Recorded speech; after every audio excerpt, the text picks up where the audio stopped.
राहुल गांधींच्या विरोधात जोरदार निदर्शने. संगमनेरात शिवसेना महायुतीची बस स्थानकावर निषेध आंदोलन. लोकसभेमध्ये मांडण्यात येणाऱ्या नारी शक्ती विधेयकाला विरोध केला असल्याच्या निषेधार्थ संगमनेर येथे शहर महिला शिवसेना महायुतीच्या वतीने तीव्र आंदोलन करण्यात आलं. काँग्रेसचे युवा नेते राहुल गांधी यांच्या विरोधात महिलांनी जोरदार घोषणाबाजी करत बसस्थानक परिसर चांगलाच दणाणून सोडला होता. संगमनेर शहर महिला शिवसेना महायुतीच्या वतीने बसस्थानक परिसरात महिला एकत्र आल्या. यावेळी आंदोलनकर्त्या महिलांनी हातात फलक घेऊन नारी शक्तीचा अपमान अजिबात सहन केला जाणार नाही, महिलांच्या हक्कासाठी लढा देऊ अशा घोषणा देत परिसर दणाणून सोडला. महिला सक्षमीकरणासाठी अत्यंत महत्त्वाचे मानले जाणारे हे विधेयक असून त्याला विरोध करणे म्हणजे महिलांच्या प्रगतीला अडथळा आणण्याचा प्रयत्न असल्याचा आरोप आमदार अमोल खताळ यांच्या पत्नी नीलम खताळ, नगरसेविका साक्षी सूर्यवंशी, संगीता पुंड यांनी करत देशातील महिलांना राजकीय व सामाजिक स्तरावर अधिक संधी मिळाव्यात यासाठी नारीशक्ती विधेयक अत्यावश्यक आहे. मात्र काही विरोधी पक्षाच्या नेत्यांकडून या विधेयकाला विरोध होत असल्याने निषेध करण्यात आला. संगमनेर शहर शिवसेनेच्या वतीनं बस स्थानकावर आंदोलन करण्यात आलं. यावेळी लीलावती काळे, सोनाली बोटवे, पूनम दायमा, संगीता पुंड, सपना जाधव, पूजा आरगडे, आरती पगारे, शोभा सूर्यवंशी, राधा सूर्यवंशी, अरुणा सूर्यवंशी, कोमल सातपुते, स्वाती मुंडलिक, शिवाली सूर्यवंशी, दीपाली भावळ, शिवाज्ञा आरगडे, जान्हवी जांभूकर आदी महिला उपस्थित होत्या.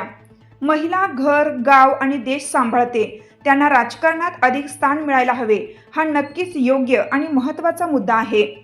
राष्ट्र महापुरुषांचे आदर्श विचार घेऊन महिला शिक्षण, प्रशासन, उद्योग, क्रीडा अशा सर्व क्षेत्रात पुढे जात आहे.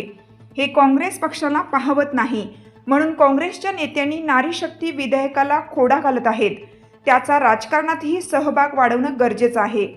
सर्वप्रथम आपण बघितले की 3-4 दिवसापूर्वी आपल्या भारतीय संसदेमध्ये महिला आरक्षणाला ज्यांनी खोडा घातलाय, असा खोडा घालणारा ह्या काँग्रेस पक्षाचा प्रथमतः आम्ही सर्व महिला मिळून धिक्कार करतोय. कुठंतरी आज आपण बघतोय की जसं आपल्या घरातलं बजेट महिला एक सांभाळतीये, आपल्या गावसुद्धा महिला चालवत आहे, आज देशावर सुद्धा महिला आहे. मग आणखीन भर पडून ह्या सगळ्या एकजुटीने एकत्र येऊन जर कुठंतरी आज प्रत्येक गावातील, प्रत्येक वाडी वस्तीवरील सर्वसामान्य महिलांच्या अडीअडचणी असतील त्यांना कुठंतरी एक योग्य स्थान भेटणार होतं. तर यासाठी यांनी का मागे खेचलं? का बरं? का यांना सवय लागलेली ना पहिल्यापासून की पुरुषप्रधान संस्कृती आणल्यामुळं कुठंतरी आज आपल्या या महिला पुढे काढायला आज त्यांनी हा खोडा घातला आहे. तर आपली महिला ही आज पण आपण शिक्षण बघतोय, ज्या शाहू महाराज असतील, शिवाजी महाराज असतील, फुले आंबेडकरांनी आज आपल्याला महिलांना जो मान सन्मान दिला आहे, आज छत्रपती शिवाजी महाराज, जिजामाता असतील, अहिल्यादेवी होळकर असतील, झाशीच्या राणी, म्हणजे या सगळ्यांचा आदर्श ठेवून आज ह्या महिला पुढे जात आहे. आजसुद्धा तालुकाभर फिरताना प्रत्येक गावागावातून आज एक महिला पोलीस होती, एक महिला डॉक्टर होती, एक महिला इंजिनियर होती.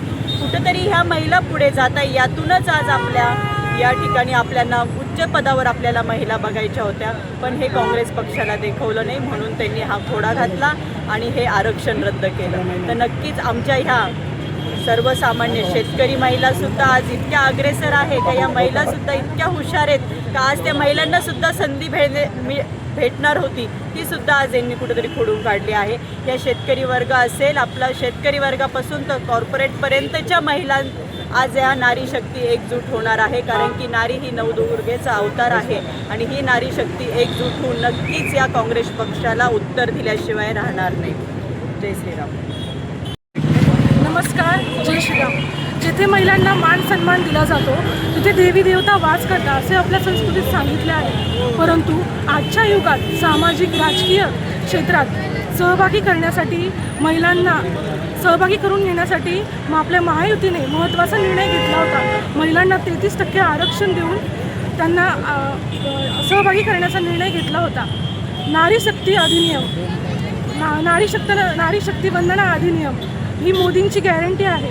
मोदींनी महिलांना सन्मान व समान संधी देण्यासाठी आपल्या देश हा कटिबद्ध आहे.